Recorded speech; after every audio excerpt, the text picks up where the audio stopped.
we've received a fair number of questions from employees who have found themselves not eligible for an early out or a discontinued service retirement, and they're wondering what happens if they're asked to leave the government. Well, first we have to understand what it looks like to be eligible for one of those two programs so you know what it is that we're referring to. So for both a early out and a discontinued service retirement, we are looking at age 50 with 20 years of service or any age with 25. So if you don't qualify, you don't quite meet either the age or the service requirements for either one of those two options, now what? So that's what we're going to be talking about today. So for instance, what happens to all of your years? What do you get, if anything, if you're asked to leave? Hi, I'm Chris Kowalik of ProFeds. Thanks for joining us on the episode today where we're talking all about what happens if you don't actually qualify for an early out or a discontinued service retirement. Of course, this is part of the larger RIF training series that we've put together for federal employees to help them kind of sort through all of these details. So in the event that you don't qualify for an early out or a discontinued service retirement, there are two other tools that the government has in their toolbox with respect to the reduction in force that they may use to eliminate more people in your agency, including you. Okay, so here's what it looks like. We've got the voluntary separation incentive payment, and then we have severance. So we're going to talk more in depth about both of these processes. All right, so for the VSIP, this is what we would consider the cash buyout. Now, most agencies have a $25,000 limit. It doesn't mean they always offer that amount, but that's their cap. For the Department of Defense, we're looking at a $40,000 cap. Now, there's some talk about raising everyone's cap to $40,000, regardless of the agency, but so far that hasn't happened yet. Okay, so in order to qualify for a cash buyout or this VSIP, you need to have at least 3 years of federal service under your belt. Okay, so here we're not talking about military service. It needs to be federal service that you're looking at for this particular type of buyout.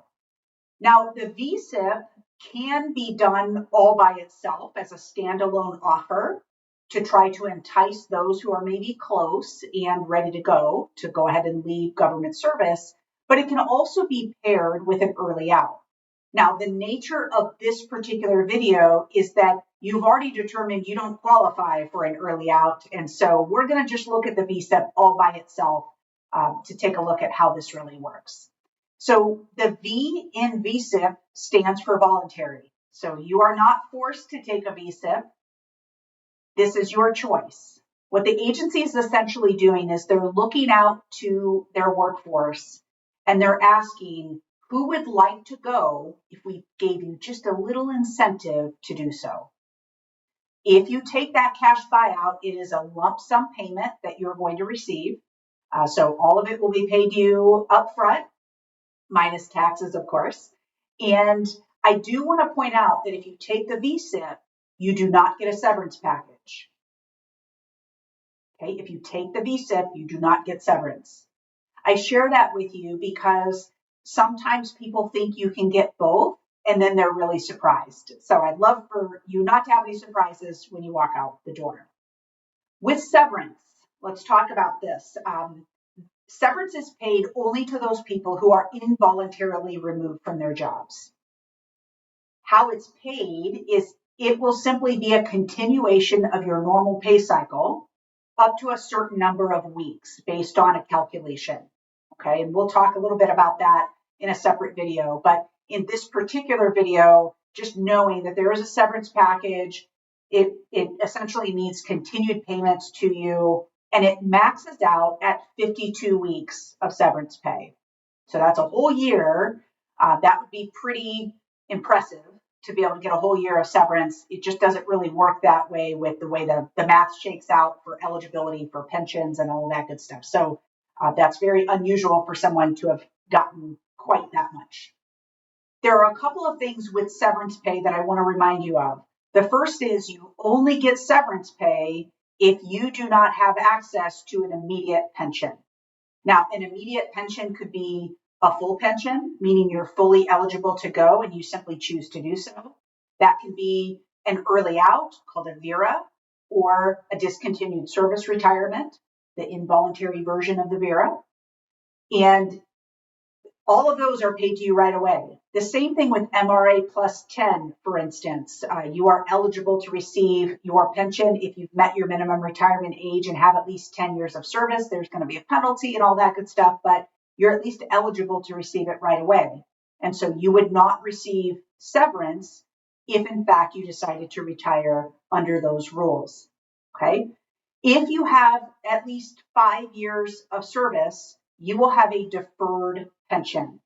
Now, because it's not an immediate pension, what this means is you're still eligible for severance. So let's say you're 35 years old and you've got your 5 years of service. You're not going to be able to draw a pension until you're 62, but at 35 years old, you are going to receive a severance package in addition to the deferred retirement that's going to happen many years down the road. Now, a question we get asked an awful lot of is, if I take the severance, right, the agency sends me on my merry way, but I think I can get rehired with the government, what happens to my severance? I have good news and bad news for you. The good news is your severance is there for you. The bad news is if you return back to the federal government, your severance will stop. Okay, so if you're going to be out of pocket for 2 or 3 months and your severance is already run out and you get rehired, then no harm, no foul. But if you get rehired right away, that severance is going to stop at that moment in time.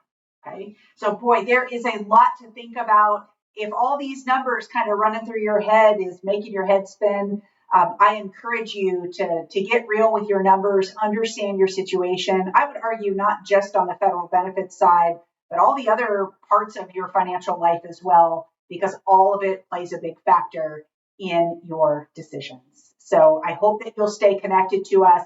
If in fact you need some help, I encourage you, get connected with us by pulling out that phone and texting the word podcast to 224-444-6144, and we will get connected right away. You'll have access to all of our training materials, a library of webinar replays, podcasts, and of course, access to our flagship program, the Retirement Workshop that we hold in person throughout the country. So subscribe to us here on this podcast, and then let's get connected so that you're sure to get all of our updates.